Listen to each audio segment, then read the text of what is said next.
Merci beaucoup. La majorité des startups qui viennent voir des investisseurs leur promettent deux choses. La première, c'est qu'elles vont leur faire gagner de l'argent, et la deuxième, c'est qu'elles s'engagent pour ça dans un marché en forte croissance.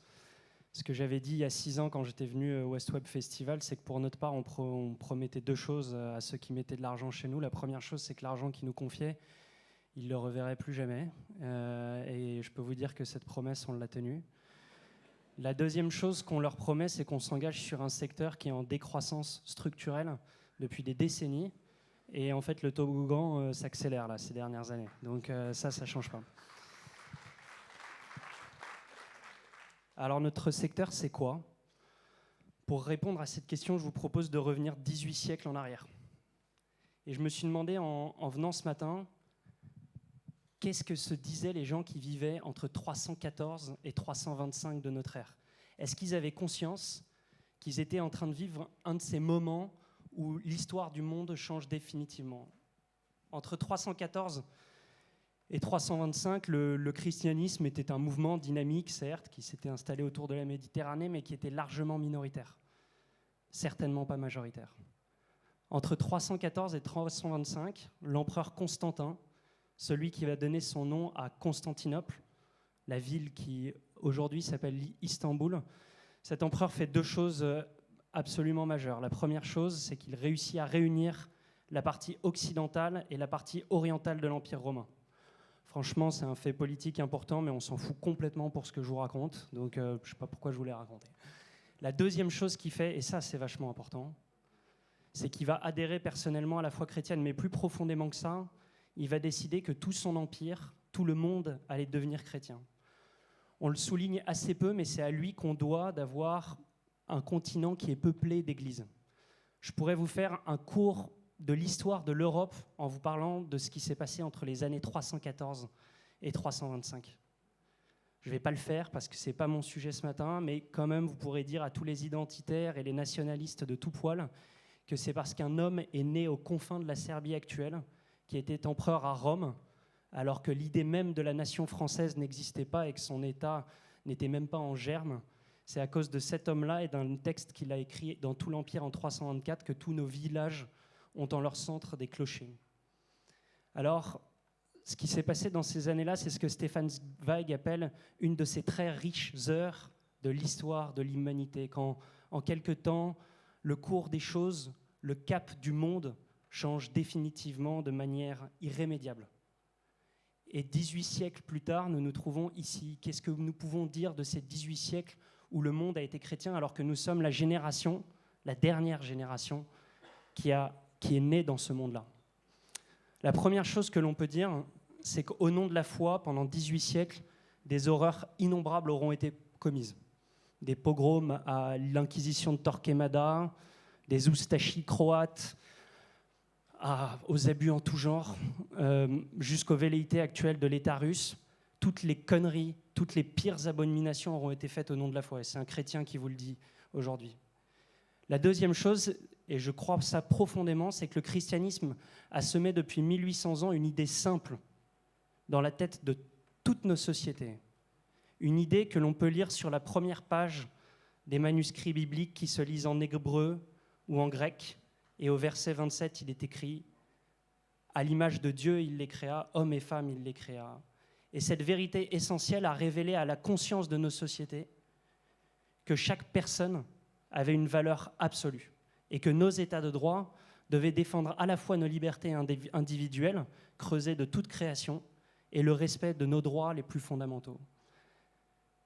18 siècles plus tard, le christianisme a semé l'idée que chaque homme, chaque femme a une capacité divine en lui, une capacité d'émerveillement qui n'est comparable à rien d'autre dans la création.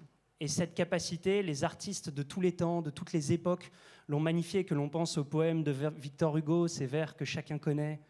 Demain, dès l'aube, à l'heure où blanchit la campagne, je partirai, que l'on pense à Elvis Presley qui chante The Promised Land, la terre promise, que l'on se trouve à Saint-Louis-des-Français, à Rome, devant un tableau du Caravage, devant l'appel de Lévi, que l'on écoute la musique brutale, le texte incandescent de Sefiu, qui chante « Suis-je le gardien de mon frère ?» dans une référence permanente au texte de Caïn et Abel et dans une réponse à l'autre rappeur Dosset qui dit dans un même texte qui s'appelle Caïn « Ce soir, je m'apprête à fumer mon propre frère ».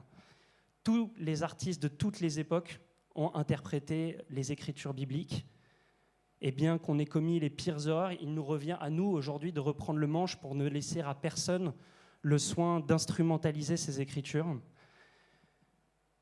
Si vous prenez le personnage de Salomon, le roi Salomon, la sagesse de Salomon qui a inspiré tout l'Israël et toute l'Église, le roi Salomon, son nom, Salomon, a donné le personnage de Suleiman dans le Coran.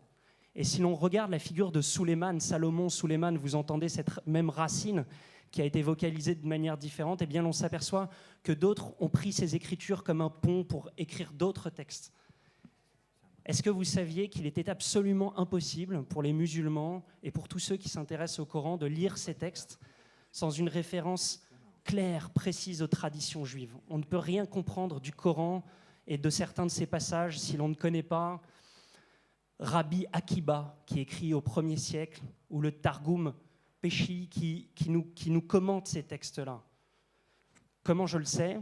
Parce que j'ai été lire ce matin en arrivant un morceau de Prixme pour avoir l'air intelligent et que Prixme a mobilisé des islamologues du Caire pour vulgariser ces textes-là et montrer le lien intrinsèque entre le Coran et la tradition juive.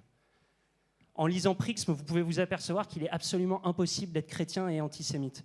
Pas simplement parce que ce serait moralement abject, mais parce qu'on ne peut pas comprendre le Nouveau Testament si on ne lit pas toutes les traditions juives qui s'y trouvent. Vous savez, il y a M. Pivert qui demande à Jacob, vous êtes juif ? Oui, ce M. Pivert, la caricature du français des années 60. Oui, accessoirement, Jésus aussi. Et donc, si on ne connaît pas le lien entre les deux, on ne comprend pas grand-chose à la culture dont on est tous issus. Si vous allez lire Prixme, P-R-I-X-M, et vous devriez arrêter de m'écouter là dès maintenant et plonger sur le site, eh bien, si vous alliez lire Prixme, vous apercevriez que, contrairement à ce qu'en ont fait bien des hommes d'église pendant 2000 ans, les Écritures saintes ne sont pas un long traité de morale castratrice qui vise à culpabiliser l'essentiel de votre vie. Il s'y trouve même les plus beaux passages et les plus enthousiasmants, je trouve, de poésie érotique. Il n'y a qu'à lire les chapitres merveilleux du Cantique des Cantiques, où l'on décrit l'amour entre l'aimé et l'amant. Il y a peu de textes aussi beaux et sulfureux, je pense, qui sont produits actuellement.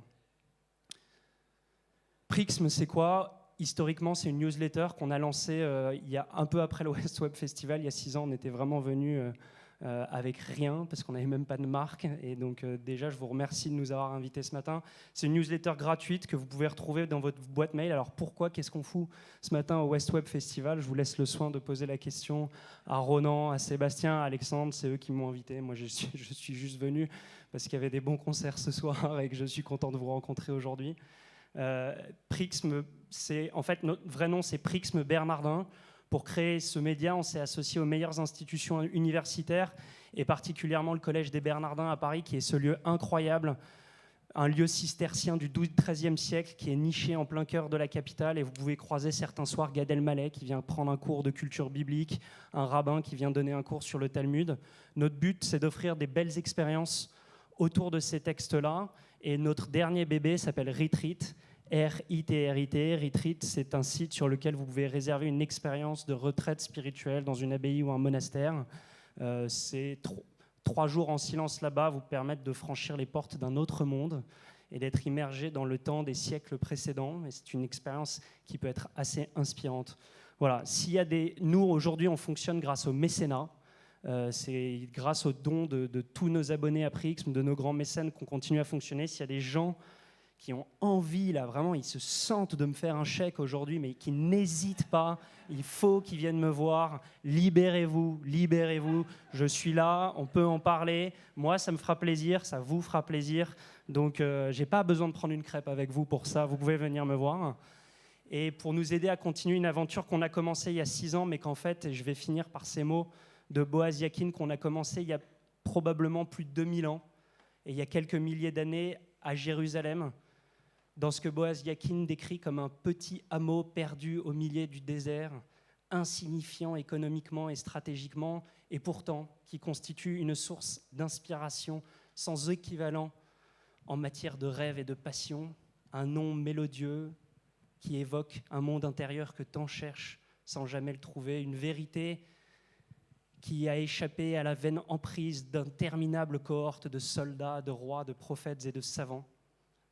C'est un irréductible petit morceau de réalité et qui scintille pourtant aux yeux des fous et des saints d'esprit comme un mirage, les constituant en un seul et même organisme de rêveurs et de poètes. Le soir, au crépuscule, son paysage transforme les bergers, les cordonniers, les maçons et les couturières en gardiens de l'éternité. Chez Prix Bernardin, nous ne sommes que des passeurs et nous ne faisons que passer. Et j'étais vraiment heureux de passer parmi vous ce matin. Merci de votre invitation.